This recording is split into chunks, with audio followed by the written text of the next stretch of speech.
Jade Cole forgot her laptop at work at 8 p.m. on a Tuesday. At 10:30 that same night, the Mafia boss who owned the company showed up at her apartment to deliver it himself. She answered the door in sweatpants and a tank top. He was in a three-piece suit holding her entire career in his hands. Sometimes the worst mistakes lead to the best complications. The day had started normal enough, which should have been Jade's first warning that chaos was inevitable. She'd arrived at Leone Capital at 7 a.m., coffee in hand, ready to finalize the quarterly portfolio review she'd been preparing for 3 weeks. The presentation was scheduled for 9 a.m. the next morning. Wednesday, in the main conference room, with investors who collectively managed $8 billion and had the attention spans of caffeinated squirrels. No pressure. She was 26 years old, and this was her shot. 18 months at Leone Capital, 18 months of proving she belonged in private equity, 18 months of being the youngest analyst in the office and having to work twice as hard to be taken half as seriously. This presentation was her chance to change that, to show them she wasn't just competent. She was essential. She'd worked through lunch, skipped her afternoon coffee break, stayed at her desk while the office slowly emptied around her. By 7 p.m., the analyst bullpen was empty except for her. By 7:30, most of the floor was dark.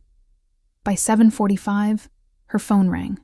Maya, her best friend since college, her roommate for 2 years before Jade had moved to her own place, her person. "Please tell me you're not still at the office," Maya said when Jade answered. "I'm not still at the office. You're lying. I can hear the fluorescent lights. They have a specific hum, like dying bees." Jade looked up at the ceiling. "You're weirdly observant about lights. And you're weirdly obsessed with work. We have dinner reservations at 8. You promised." Jade checked her watch. 7:47. The restaurant was 20 minutes away on a good night. 15 if she got lucky with traffic and didn't care about minor traffic violations. "I'll be there," she said, already saving her work, closing programs, shoving papers into organized chaos on her desk. The presentation was done anyway, loaded onto her laptop, ready to go. She could review it one more time in the morning before the meeting. She had this. "You better be," Maya said. "I already ordered wine." Jade grabbed her bag, her phone, her keys, stood up from her desk, looked around to make sure she wasn't forgetting anything important. Laptop charger, check. Wallet, check. Sanity, questionable but present. She rushed to the elevator, made it to the lobby in 3 minutes, out to the street in 4. Caught a cab that was just dropping someone off. Minor miracle in Manhattan at 8 p.m. on a Tuesday. She made it to the restaurant at 8:09. Maya was already there, wine already ordered, looking extremely pleased with herself. "You're late," Maya observed. "I'm here. That's what matters." They ordered food, talked about Maya's day, which involved a difficult client and a partner at her law firm who apparently didn't understand the concept of reasonable deadlines. Talked about Jade's presentation tomorrow, how important it was, how nervous she was. "You're going to kill it," Maya said. "You always do." Halfway through appetizers, Jade reached for her phone to show Maya something. A meme. Something stupid that would make them both laugh and remind her that life existed outside quarterly portfolio reviews and investor presentations. That's when she realized. Laptop. Office. Still on her desk.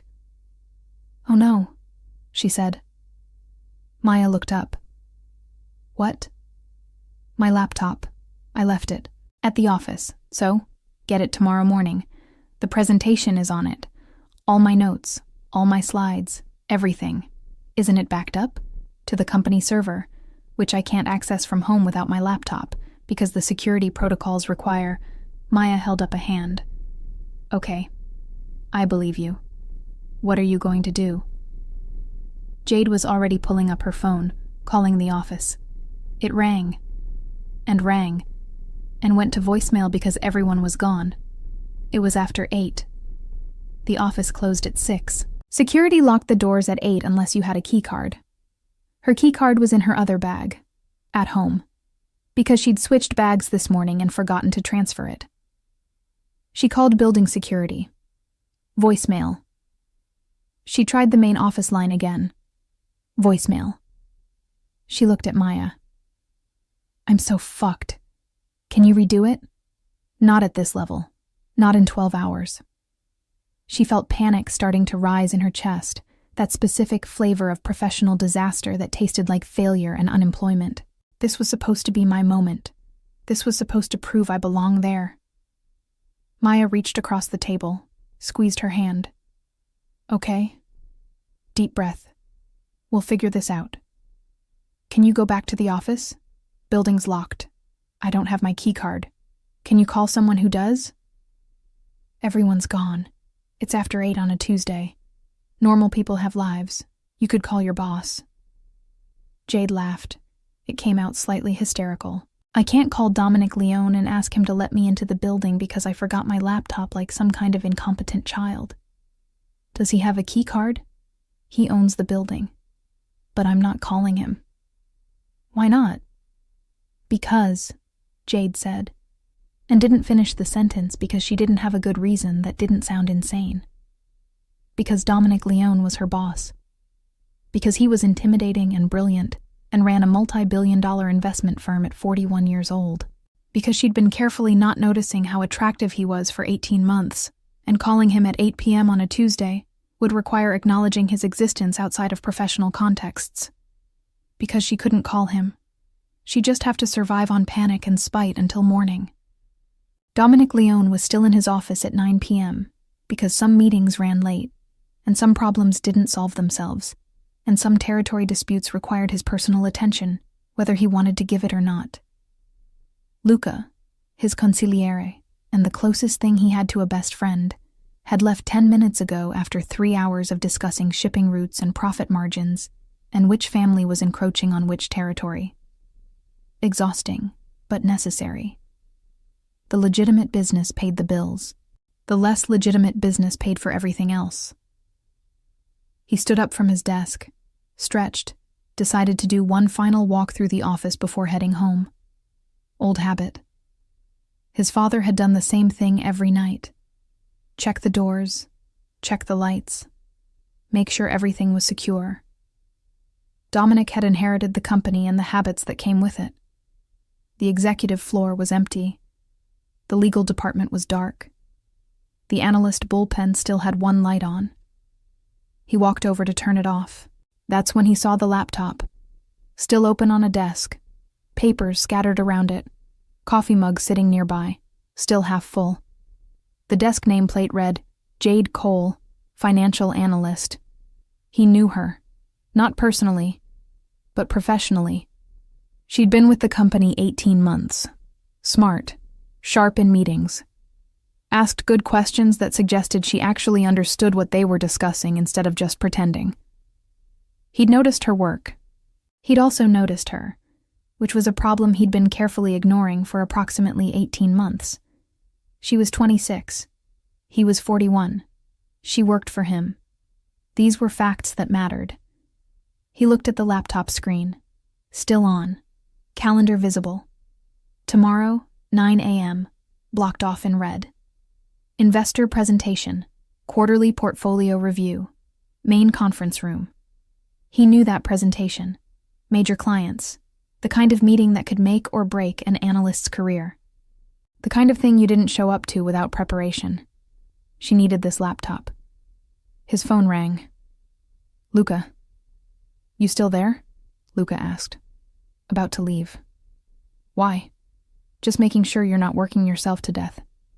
You have people for that. I'm fine. You're always fine. That's the problem.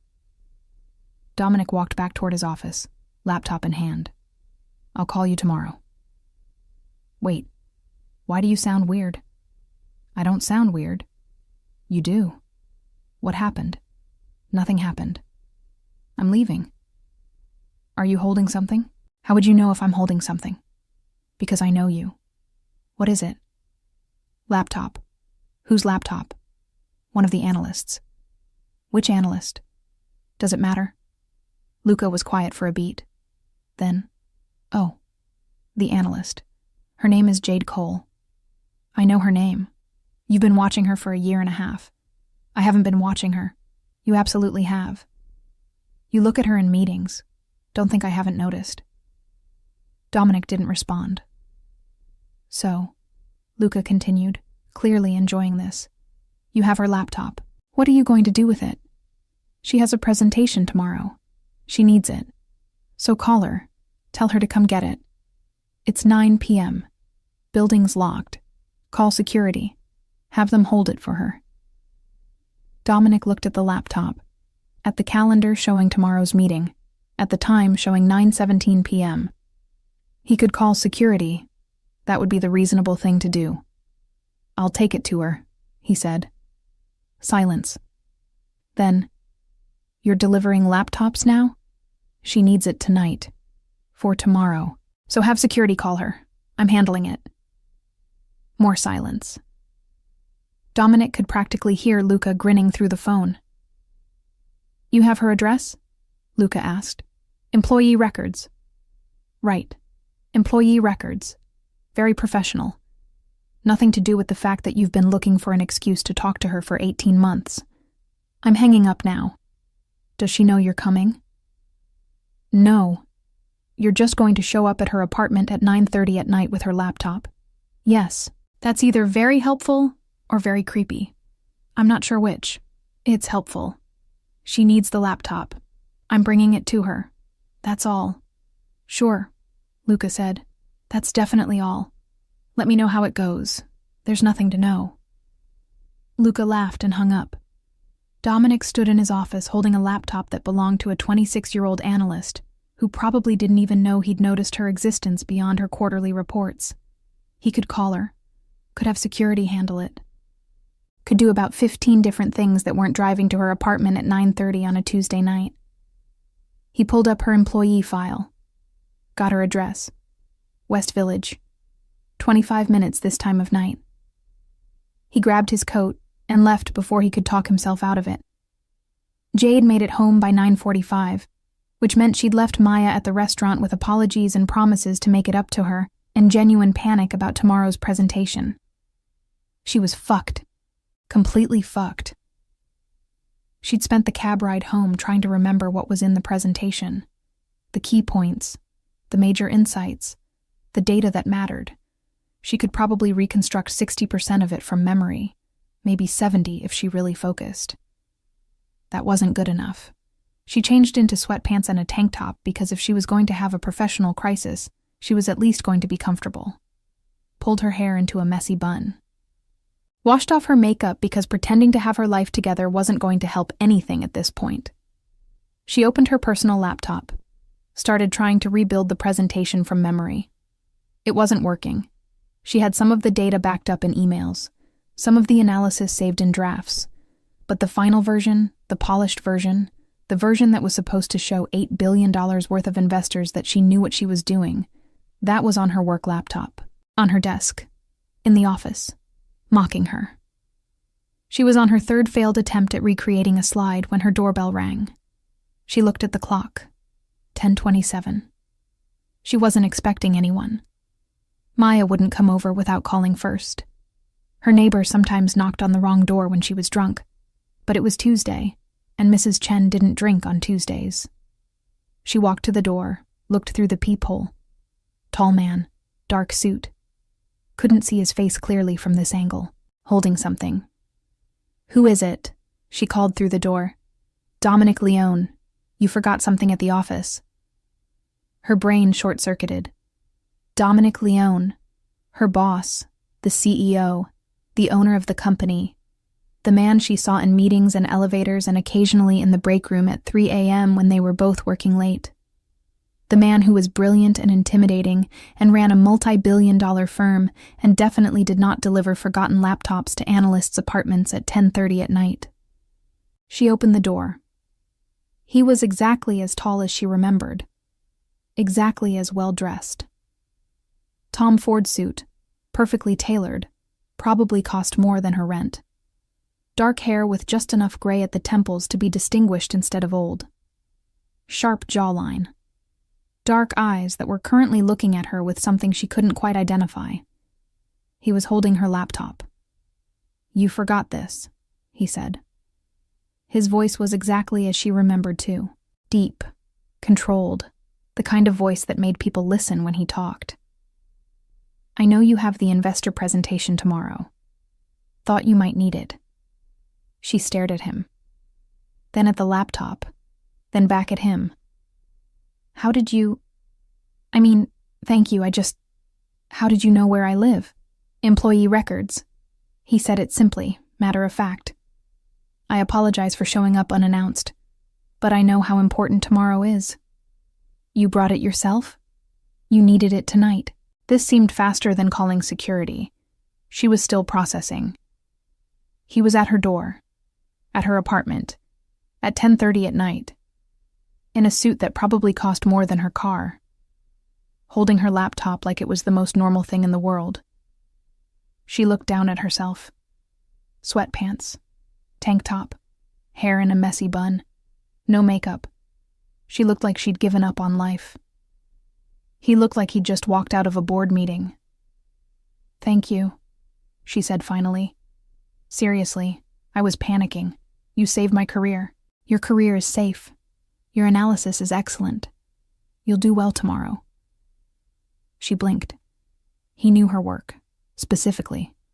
Not just that she existed. Not just that she was an analyst. He knew her analysis was good. "Do you want to come in?" she heard herself say. "Coffee? It's the least I can do." He should say no. She could see him thinking about it. Could see the moment he decided something. "Coffee would be nice," he said. She stepped back, let him in. Her apartment was small but nice. West Village rent was brutal, but she'd made it work. Books everywhere. Organized chaos. She'd cleaned last weekend, so at least it wasn't a disaster. He looked around, taking it in. She tried to see it through his eyes. Probably nothing like wherever he lived. Probably tiny and cluttered and unimpressive. She went to the kitchen, started making coffee. Her hands were shaking slightly. This was surreal. Her boss was in her apartment at 10:30 at night. Because he'd personally delivered her forgotten laptop. "You didn't have to do this," she said, focusing on the coffee maker because looking at him was too intense. "I could have figured something out. You would have stayed up all night trying to recreate the presentation." She glanced at him. He was leaning against her counter, suit jacket still on, looking completely at ease in her tiny kitchen. "How did you know I was doing that?" "Because that's what I would do." The coffee finished. She poured 2 mugs, handed him one. They moved to her small living room, sat on opposite ends of her couch, because sitting next to him seemed dangerous for reasons she didn't want to examine. "How long have you been working on the presentation?" he asked. 3 weeks. It's the biggest thing I've done at the firm." "You're nervous, terrified." She admitted it because there was something about him being here, in her space, at this hour, that made professional pretense feel pointless. "These investors could make or break my career. They're going to be impressed. You don't know that. I do. I've seen your work. You're thorough. You're smart. You don't take shortcuts." He took a sip of coffee. "This is good, by the way." "Thanks." "It's just coffee. Most people can't even get that right." They talked for 20 minutes, then 40, then an hour. She asked about his background, how he'd started the firm. "My father had his own business," Dominic said. "Different kind of business. But he taught me about leverage, about reading people, about when to push and when to wait. When he died, I had some capital. Not a lot. Enough to start small." He was looking at his coffee, not at her. "I borrowed the rest from people who believed in me. Built it one client at a time. One good quarter, one successful deal. Took 10 years to get here. Do you wish he'd seen it?" Every day. She understood that. Loss. wanting to prove something to someone who wasn't there to see it. She told him about Columbia, about working 2 jobs to afford business school, about the professor who'd told her she should consider a different career path because private equity wasn't for people like her, about proving him wrong. People like you? Dominic asked. Young, female, from Connecticut instead of Connecticut-adjacent wealth. She smiled without humor. He thought I'd be better suited for HR or maybe marketing. He was an idiot. He was a tenured professor who'd spent 30 years in the industry. Still an idiot. They talked about books. She was reading 3 at once. Couldn't help herself. Always had been that way. He admitted he only read nonfiction. Biographies, mostly. People who'd built things or survived things or changed things. You should read fiction, she said. It's good for empathy.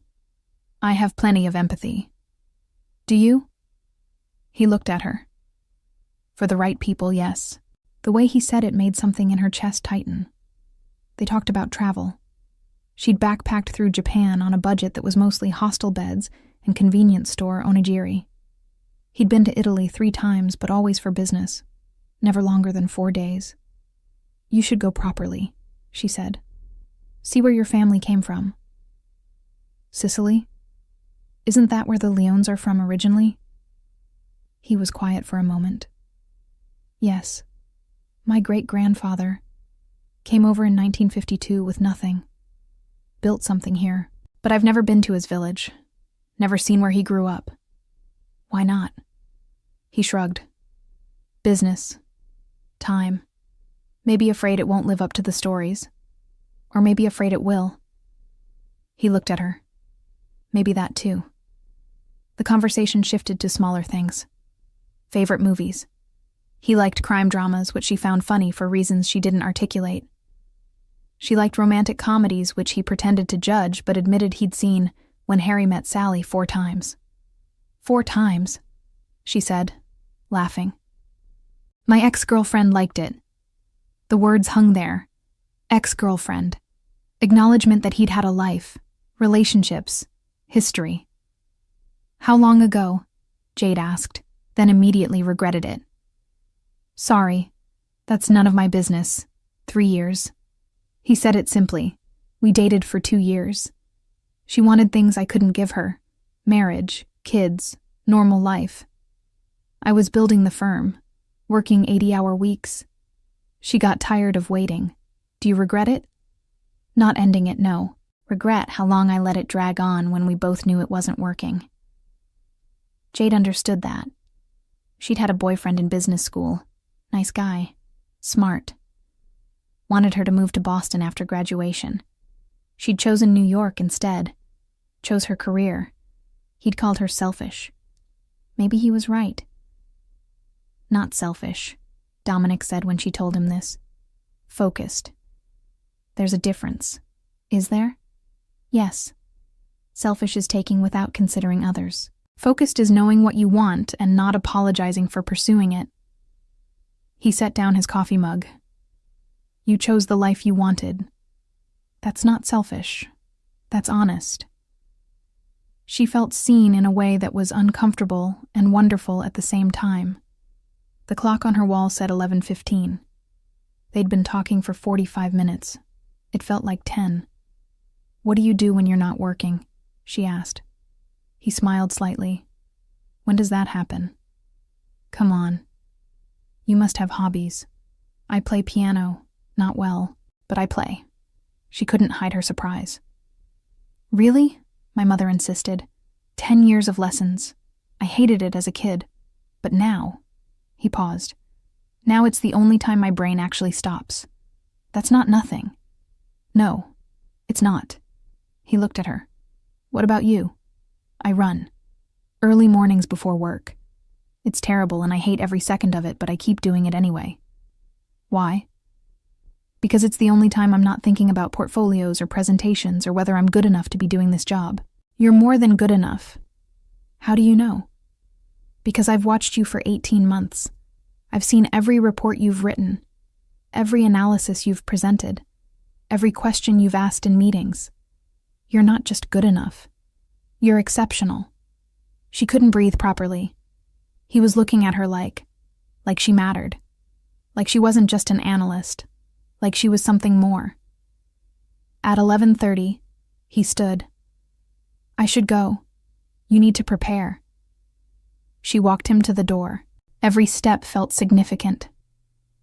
Like they were walking toward something or away from it, and she couldn't tell which. At the door, he paused, turned to look at her. His hand came up, hovered near her face, then dropped back to his side like he'd caught himself doing something he shouldn't. Jade, yes? His voice was quieter now. Can I ask you something? Anything.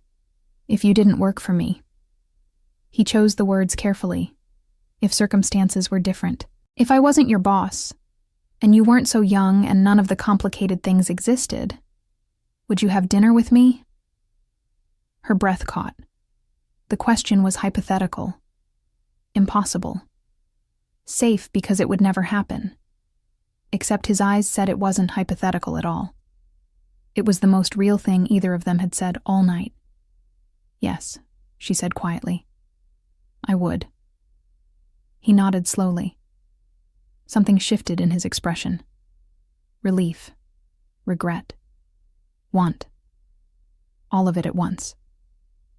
At the door, he paused, turned to look at her. Jade. Yes? He seemed to be choosing his words carefully. Can I ask you something? Anything.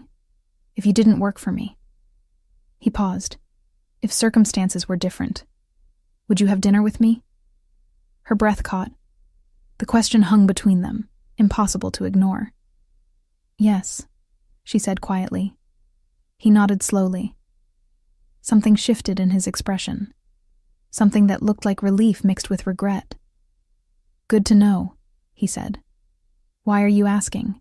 Because I've been thinking about it for a while. And I needed to know if I was completely delusional. She smiled despite everything. You're not delusional. But I'm still your boss. Yes. And you're 26. I'm aware. I'm 41. I know. These things matter. Do they? He looked at her for a long moment. Yes. They do. Then why did you ask? Because sometimes you need to know if something's impossible, or just complicated. He reached up, tucked a piece of hair behind her ear that had fallen from her bun. His hand lingered for a second. We're complicated. She couldn't breathe properly. And I should go. He left. She stood in her doorway, watching him walk down the hall to the elevator. He didn't look back. She closed her door, leaned against it, tried to remember how to think about something other than the fact that Dominic Leone had just asked if she'd have dinner with him in an alternate universe where he wasn't her boss, and she wasn't 15 years younger, and circumstances weren't impossibly complicated. She looked at her laptop, still sitting on her counter where he'd placed it. She'd gotten her laptop back. That was the important thing. Tomorrow she'd give the presentation of her life and prove she belonged at Leone Capital. The rest of it. The question. The way he'd looked at her. The hair tuck. That was just complicated. She could do complicated. Maybe.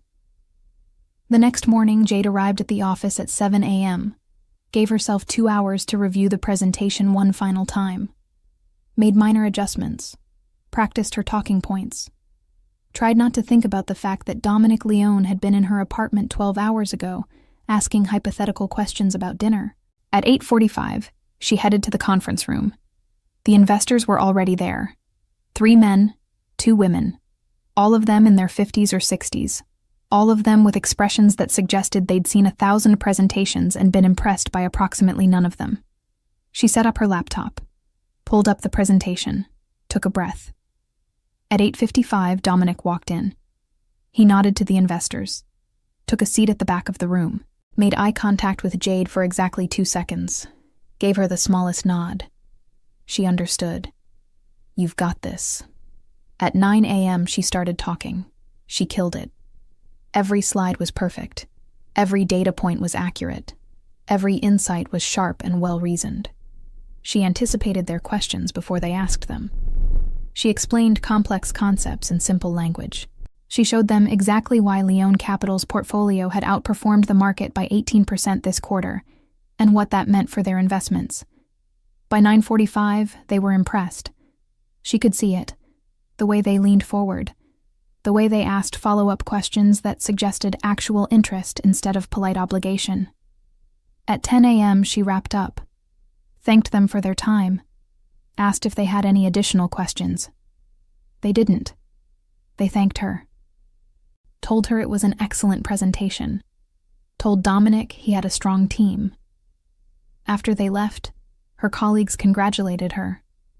Told her she'd done great. Asked where she wanted to go for celebratory drinks later. She looked to the back of the room. Dominic was still there, still watching her. He stood, walked over. The room gradually emptied as people drifted back to their desks. When they were alone, he said, "Good work. Thank you. I told you they'd be impressed." "You did."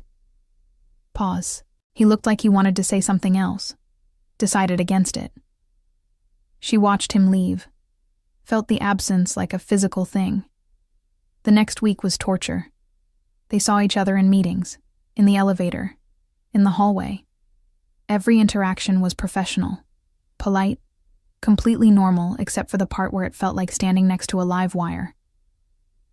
He didn't ask her to dinner, didn't mention that night. Acted like nothing had happened, because technically nothing had happened. Just a hypothetical question, just circumstances being complicated. Jade threw herself into work, took on extra projects, stayed late. Anything to avoid thinking about the fact that her boss had asked if she'd date him in an alternate universe, and she'd said yes, and now they both had to pretend that conversation never occurred. Maya noticed. Obviously. "You're working too much," Maya said over lunch on Friday. "I'm fine. You're not fine. You're doing that thing where you avoid feelings by drowning in spreadsheets. I like spreadsheets. No one likes spreadsheets." "What happened?" Jade told her. About the laptop. About Dominic showing up. About the question. Maya stared at her. "Your boss asked if you'd date him if he wasn't your boss. Basically. And you said yes. Obviously. And now you're both just... what? Pretending it didn't happen? What else are we supposed to do?" Maya shook her head. "This is the most tragic thing I've ever heard." Week 2 was worse. One of the senior partners retired. The firm was restructuring. People were being moved to different departments.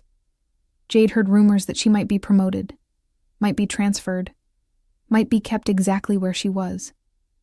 She didn't know what she wanted. Week 3, she got a call from a headhunter. Competing firm. Better title. More money. Opportunity to work directly with some of the biggest names in private equity. She should take it. It was a better opportunity professionally. And it would solve the complicated situation with Dominic by removing her from it entirely. She told Maya about the offer. "Are you going to take it?" Maya asked. "I don't know. That's not like you. You always know. This is different. Because of him. Because of everything." "Jade," Maya said carefully, "you don't leave a job you love because your boss is attractive and asked you a hypothetical question. What if it's not hypothetical? Then he needs to figure out how to make it not hypothetical. And until then, you need to decide what you want based on your career, not on a man." Maya was right.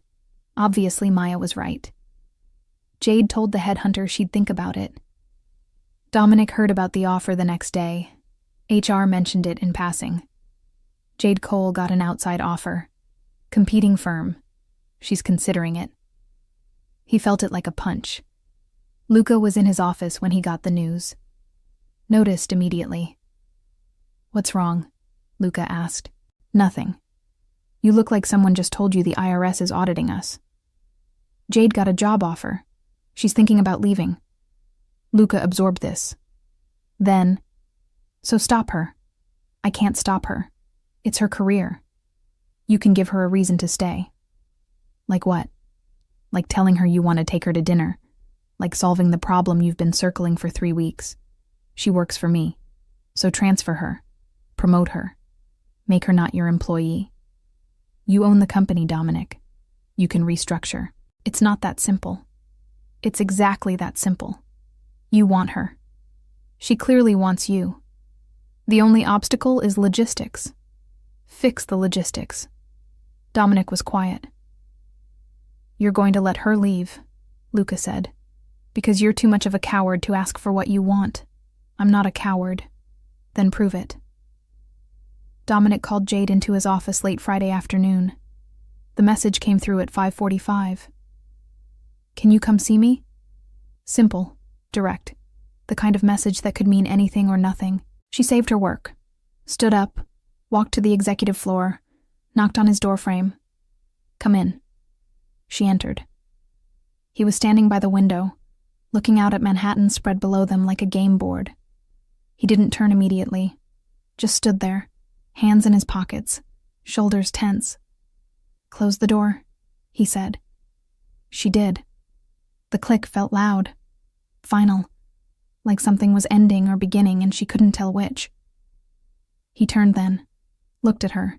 His expression was controlled, professional, but she'd been watching him in meetings for 18 months.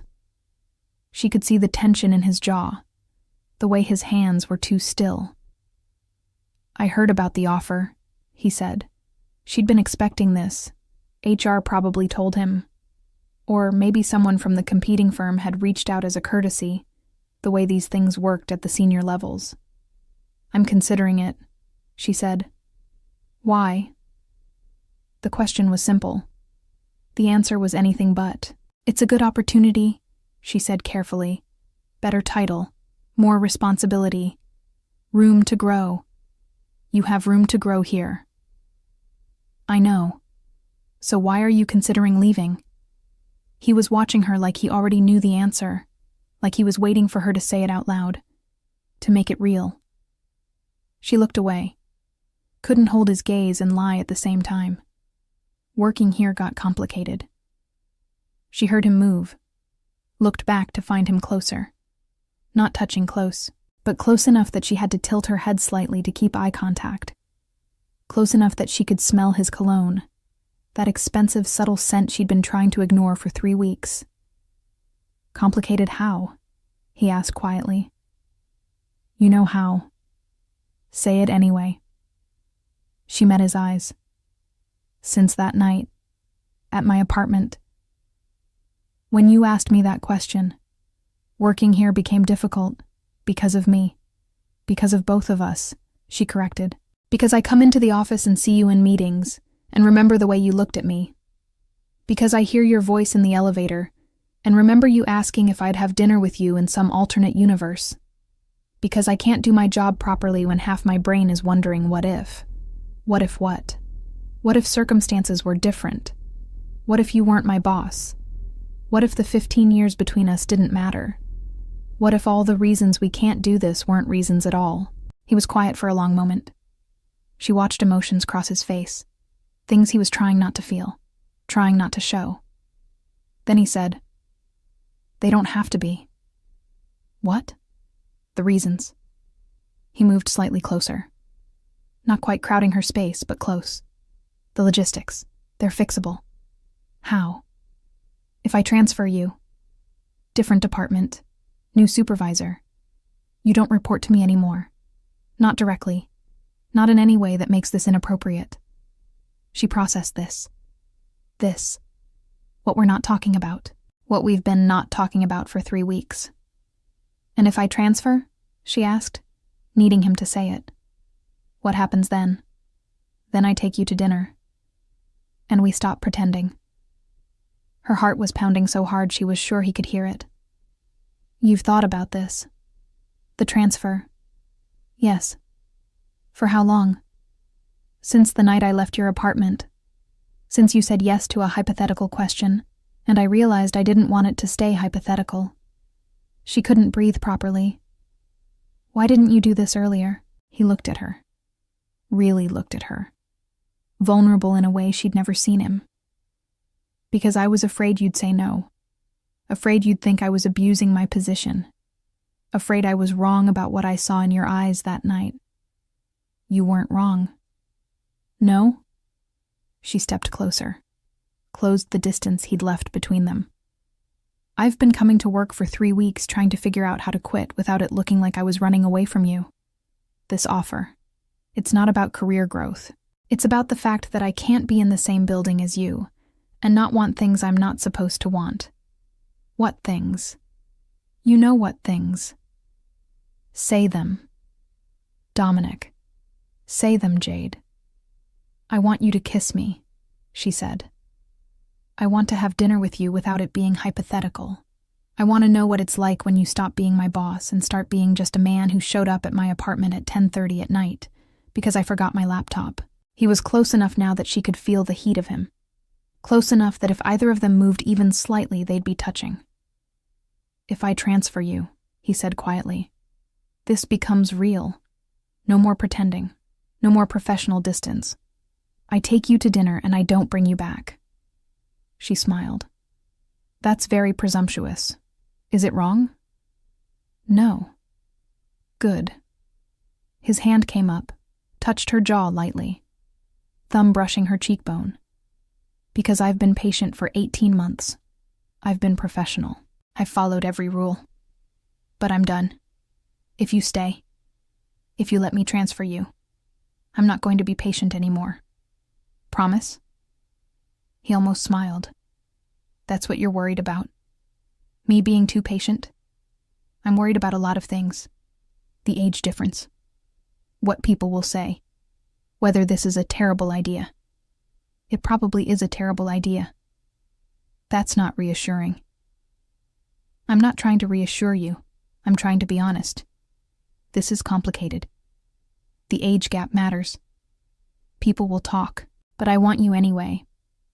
Have wanted you since you made Marcus look unprepared in that meeting 18 months ago. Maybe before that. Maybe the first time I saw you in the elevator looking at your phone and didn't see me at all. I saw you. You didn't. I did, she said. I just pretended not to. Because you were my boss and you were intimidating and looking at you felt dangerous. Was I right? Is it dangerous? Yes. He leaned in, close enough that his breath touched her lips. Good. I'd be disappointed if it wasn't. He didn't kiss her, just stayed there, close, waiting, letting her make the choice. Transfer me, she said. Are you sure? I've never been more sure of anything. He stepped back, created space between them again. Professional distance. The kind of distance that said they were still in his office, still technically boss and employee, still bound by rules that mattered. I'll have HR process it Monday, he said. You'll move to strategic development. Report to Sarah. She's good. You'll like working with her. And after? After. He looked at her. Saturday. Dinner. I'll pick you up at 8. That's not a question. No, it's not. He almost smiled. Is that a problem? She smiled back. No, it's perfect. He kissed her. Right there in his office with the door closed and the entire floor still half full of people working late on a Friday. Kissed her like he'd been thinking about it for 18 months.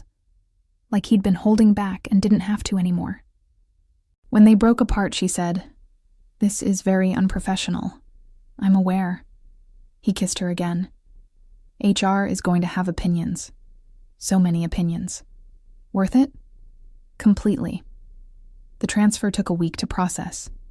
Jade moved to the strategic development team. Different floor, different supervisor. Still at Leone Capital, but no longer Dominic's direct report, which meant dinner was no longer hypothetical. He picked her up the following Friday at 8 p.m., took her to a restaurant in Tribeca that was intimate and expensive, and exactly the kind of place you took someone when you were trying to impress them. She wore a dress. He wore a suit. They sat across from each other and talked about everything they hadn't been able to talk about for 18 months.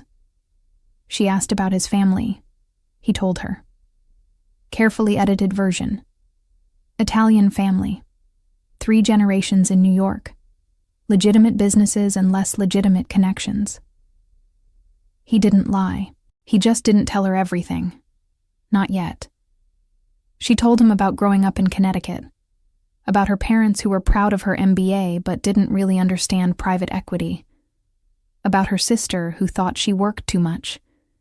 At the end of the night, he drove her home, walked her to her door, kissed her properly this time. No office, no professional boundaries, just them. "Can I see you again?" he asked. She laughed. "You just transferred me and restructured part of your company so we could do this. I think you've earned a second date. Third date, technically. The laptop counts." That wasn't a date. It was the beginning of one. 2 weeks in, she met Luca. Dominic brought her to a business dinner. Small group, 4 people from the firm. She knew it was a test, not of her, of them, seeing if his people would accept her. Luca sat across from her, studied her throughout appetizers, finally said, "You're the analyst." "Former analyst. I'm in strategic development now. Convenient transfer." "Very convenient," Jade agreed. "And you're here because?" "Because Dominic invited me." Luca smiled. "You're direct. I like that." He looked at Dominic. "She's smarter than your last girlfriend." "I didn't have a last girlfriend," Dominic said. "Exactly. That's been your problem." He turned back to Jade. "He's been obsessed with you for over a year. Did he tell you that?" Jade glanced at Dominic. He looked mildly uncomfortable. "No, he failed to mention that. Since you started at the firm, watches you in meetings, asks about your projects. It's been very entertaining." "Luca," Dominic said. "A warning." "What?" "I'm complimenting her. You could do much worse." "I'm aware." Later, after dinner in the car, Jade said, "Over a year?" Dominic kept his eyes on the road. Luca exaggerates. "Does he?" "Sometimes. But not about this." He pulled up outside her building, looked at her. "Not about this." She kissed him. "Glad to know I wasn't alone." "You were never alone." Month 2, he told her the truth about the business. They were at his place. Penthouse in Tribeca with floor-to-ceiling windows that showed Manhattan like a glittering promise. They'd had dinner. Thai takeout because neither of them felt like going out. Had opened a bottle of wine that probably cost more than her monthly student loan payment. They were on his couch, her feet in his lap, his hand absently rubbing her ankle. Comfortable. Easy. The kind of domestic intimacy that felt like they'd been doing this for years instead of weeks. "I need to tell you something," he said. His tone made her sit up. Look at him. This wasn't casual conversation. This was serious. "Okay," she said. He was quiet for a moment, choosing words, or maybe choosing whether to say them at all. "Leone Capital is legitimate," he started. "Every investment, every contract, every dollar that goes through the firm is clean, audited, legal, above board." She waited, sensed there was more. A but coming. "But that's not where I come from." He looked at her. Really looked at her. Like he was trying to see if she could handle what he was about to say. "My family. 3 generations back. My great-grandfather came from Sicily in 1952. He brought certain connections, certain ways of doing business. My grandfather continued them. My father inherited them, and now I have them." She felt her heart start to beat faster. "Connections. Organized crime," he said. The words were blunt, unvarnished. The kind of thing people don't talk about, but everyone knows exists. My family has been connected to it for 70 years. She processed this. Thought about all the meetings she'd been in, all the perfectly legitimate business dealings she'd seen, all the quarterly reports that showed nothing but proper investment strategies. "You're Mafia," she said quietly. "That's a dramatic word. But Yes, essentially. Does the firm know? Some of them. Luca, obviously. A few of the senior partners who have been with me from the beginning. They know where the initial capital came from. They know what my family name means in certain circles. He paused. Most of the employees have no idea. The analysts, the associates, the support staff. To them, it's just a successful investment firm. And it is. The business is completely legitimate. I keep it separate. But you're still... She struggled for the right words. You're still involved. In the other part. Yes. I have responsibilities, obligations, my family, our territories, the people who depend on us. I can't just walk away from that. He was watching her carefully, waiting for her reaction, for her to stand up and leave. She didn't stand up. What does that mean? She asked. The obligations. What do you actually do? He was quiet for a long moment. Then, we move things. Goods that go through channels that aren't officially documented. We provide protection for businesses in our territory. We settle disputes that can't go through legal channels. We maintain order. By force? When necessary. Not often. Usually the threat is enough. But yes, sometimes by force. Have you? She stopped. Started again. Have you ever hurt anyone? Yes. The answer was simple. Honest. Not apologetic. Have you killed anyone? No. That's not what I do. I'm the business side, strategy, negotiations, money. But I know people who have. I've ordered things that resulted in people getting hurt. I'm not innocent, Jade. I need you to understand that. She absorbed this. Tried to reconcile the man who'd brought her laptop at 10:30 at night with the man who just admitted to ordering violence. Why are you telling me this? She asked. Because you deserve to know who I am. What I am. Before this goes any further. Before you. He stopped. Looked away. Before I fall more in love with you than I already have. Her breath caught. What? He looked back at her. I'm in love with you. Have been since probably that first coffee in your apartment. Maybe before. And you need to know the truth before you decide if you can love me back. She couldn't breathe properly. He just told her he was connected to organized crime and that he loved her in the same conversation, and her brain didn't know which thing to process first. I need to think, she said. I know. Not about. She clarified. Not about whether I love you. I know that answer. But about the rest of it. About what it means, whether I can live with it. That's fair. He drove her home that night, walked her to her door, didn't try to kiss her, just looked at her like he was memorizing her face in case this was the last time.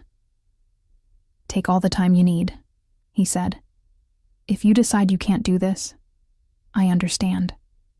She went inside, sat on her couch, stared at nothing, called Maya at 11 p.m. He told me, Jade said when Maya answered. Told you what? About his family, about what they do, the organized crime thing. Oh, Maya was quiet for a beat. And I don't know what to do. Do you love him? Yes. Does he treat you well? Better than anyone ever has? Does he make you happy? Yes. Then the question is whether you can live with what he is, not whether you should. Whether you can. Jade was quiet. Maya continued. Look, most people are with someone who has secrets, who has parts of their life that are complicated or messy or not entirely legal. His is just more dramatic than most. The question is whether you trust him to keep you safe, to not pull you into things you can't handle. To be honest with you, he was honest tonight. Then he's already better than most men. Jade thought about this for 3 days. Really thought about it. What it meant to be with someone connected to organized crime. What it meant to love someone who had violence in his past and probably in his future. What it meant to choose this life. On day 4, she showed up at his penthouse at 8 p.m. He answered the door, looked surprised. Jade. Can I come in? Of course. She walked past him into the living room, turned to face him. I have questions, she said. Okay. If we do this, if I stay. Am I in danger? No. You're safer with me than without me. I'll make sure of that. Will you lie to me? Not about anything that matters. Will you expect me to be involved in? She gestured vaguely. The family business? No. That's separate. You're not part of that world unless you want to be. What if I want out? What if a year from now I decide I can't do this? Then you leave. No questions. No consequences. I'll make sure you're safe and we go our separate ways. She studied him. He meant it. All of it. Okay, she said. Okay? I'm not running. I thought about it. For 3 days I thought about nothing else. And I'm not running. He stepped closer. You're sure? I'm terrified. But I'm sure. Why? Because I love you. Because you were honest with me. Because you gave me the choice instead of hiding it until I was in too deep. She moved toward him. Because the way you look at me matters more than what your family does. He pulled her close, kissed her like he'd been holding his breath for 3 days and could finally exhale. I love you, he said against her mouth. I know. You told me. I'm going to keep telling you. Good. Don't stop. Then we'll figure it out. He pulled her closer, kissed her forehead. You're either very brave or very foolish. Probably both. Month 3. They fell into a rhythm that felt like it had always existed. Sunday dinners at his mother's house in Brooklyn became ritual. The first time he brought her, Maria Rossi had opened the door, taken one look at Jade, and pulled her into a hug that squeezed the air from her lungs. Finally, Maria had said, a smart girl, not like that last one who only cared about shoes. Ma, I dated her 6 years ago. Still. Terrible taste in women until now. She'd held Jade at arm's length. You're too skinny. We fix this. Come. The house was chaos. Aunts and uncles and cousins whose names Jade couldn't track. Everyone talking at once, half in English, half in Italian. Someone arguing about soccer. Someone else arguing about the proper way to make gravy. Children running. Dogs barking. Organized chaos that somehow resulted in a 5-course meal that appeared on the table at exactly 3 p.m. Jade learned quickly. Don't refuse seconds. Don't mention you're full. Don't try to help clear plates unless you want to be shooed out of the kitchen. Just eat and laugh, and let the family absorb you into their loud, loving, slightly overwhelming world. After the 3rd Sunday dinner, Maria pulled Jade aside while Dominic was outside with his cousins. You make him happy, Maria said. Not a question. A statement. He makes me happy too. Good. Because I like you, and I don't like many people. She paused. You know what he is? What the family is? Jade met her eyes. I know. And you stay anyway. I stay anyway. Maria nodded, approving. Smart and brave. Good combination. She patted Jade's cheek. You keep him. He needs someone who isn't afraid. Weeknights they alternated between his place and hers. Hers was smaller, cozier, the kind of space where they could order takeout and watch television and forget that he ran a company and she was building a career. His place was impressive, the kind of penthouse that appeared in magazines. But sometimes impressive felt like pressure. On Wednesdays, she cooked. Badly. He pretended not to notice that the pasta was overdone or the chicken was dry. On Fridays, he cooked. Actually, cooked. Made things from scratch that tasted like his grandmother's recipes because they were his grandmother's recipes. You never told me you could cook, she said the first time he made braciole. You never asked. This is unfair. You're good at everything. Not everything. He kissed her forehead. I'm terrible at delegating. Ask Luca. Weekend mornings were for sleeping late and making coffee and reading the Times in comfortable silence. She'd steal the business section. He'd pretend to be annoyed but read the art section instead. They'd have lazy debates about nothing important. Whether almond milk counted as real milk, whether Die Hard was a Christmas movie, whether pineapple belonged on pizza. It absolutely does not, he said with the kind of conviction usually reserved for business negotiations. It's delicious. You're a snob. I'm Italian. We have standards. Your mother puts peas in her carbonara. That's different. How is that different? It just is. She met more of his people throughout month 3 and into month 4. Not just Luca. The others. The ones who knew what the family business actually meant. They were careful at first, watched her. Assessed whether she was a liability or an asset. Whether she could be trusted or needed to be managed. She didn't ask questions she shouldn't ask. Didn't push into conversations that went quiet when she walked into rooms. Just existed in his world without judgment. Showed up when invited. Was polite and professional, and made it clear she understood boundaries. By the end of month 3, they'd decided she was acceptable. By month 4, they'd decided she was family. Vincent, one of the senior guys who handled logistics, pulled her aside at a dinner. You're good for him. Haven't seen him this relaxed in years. Is he usually not relaxed? Dominic. Vincent laughed. Man's wound tighter than a spring. Always thinking 3 moves ahead. Always working an angle. But with you. He paused. With you, he's just a man who's in love. It's nice to see. Month 4. He asked her to move in. They were at the grocery store on a Sunday afternoon doing something absurdly domestic like debating olive oil brands when he said it. Move in with me. She was holding 2 bottles of olive oil, comparing prices. Looked up at him. What? Your lease is up next month. Don't renew it. Move in with me. She set down the olive oil.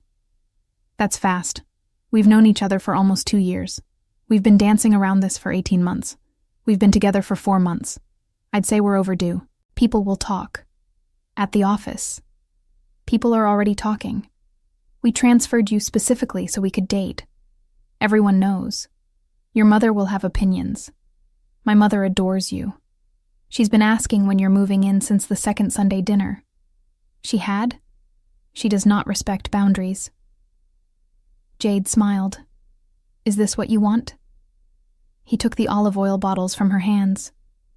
Set them in the cart. Took her hands instead. I want to wake up with you every morning. I want to come home to you every night.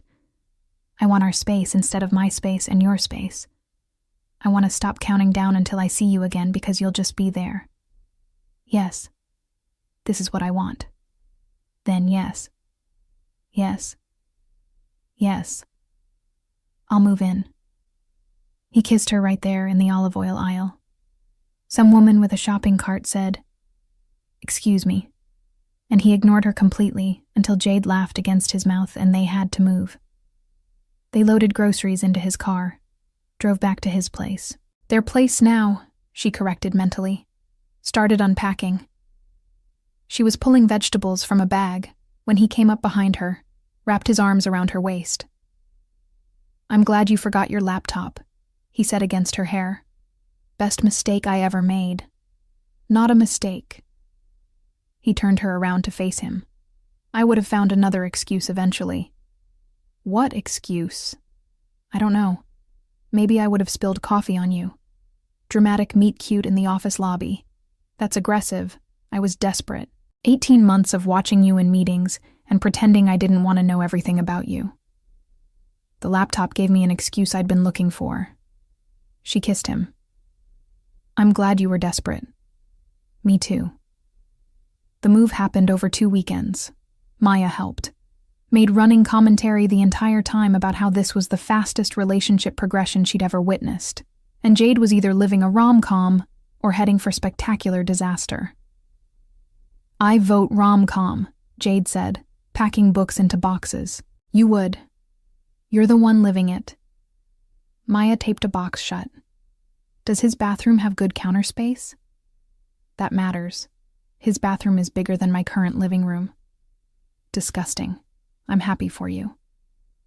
Month 5 settled into the reality of living together, learning each other's routines. His alarm went off at 5:30 every morning, hers at 6:30. He made coffee strong enough to strip paint. She liked hers with cream and sugar. He folded his clothes with military precision. She threw hers in drawers and hoped for the best. They had their first fight in month 5. Something stupid about her leaving dishes in the sink overnight. He'd said something about organization. She'd said something about him being controlling. They'd both said things they didn't mean. He'd slept on the couch. She'd lain awake feeling terrible. At 3 a.m., she'd gone to the living room. Found him awake too. "I'm sorry," they'd both said at the same time. They'd laughed, made up, went back to bed together. In the morning, he'd said, "We're going to fight sometimes. That's normal, I know. But I'll always love you.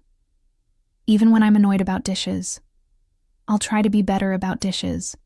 I'll try to be less rigid about dishes." They'd made it work.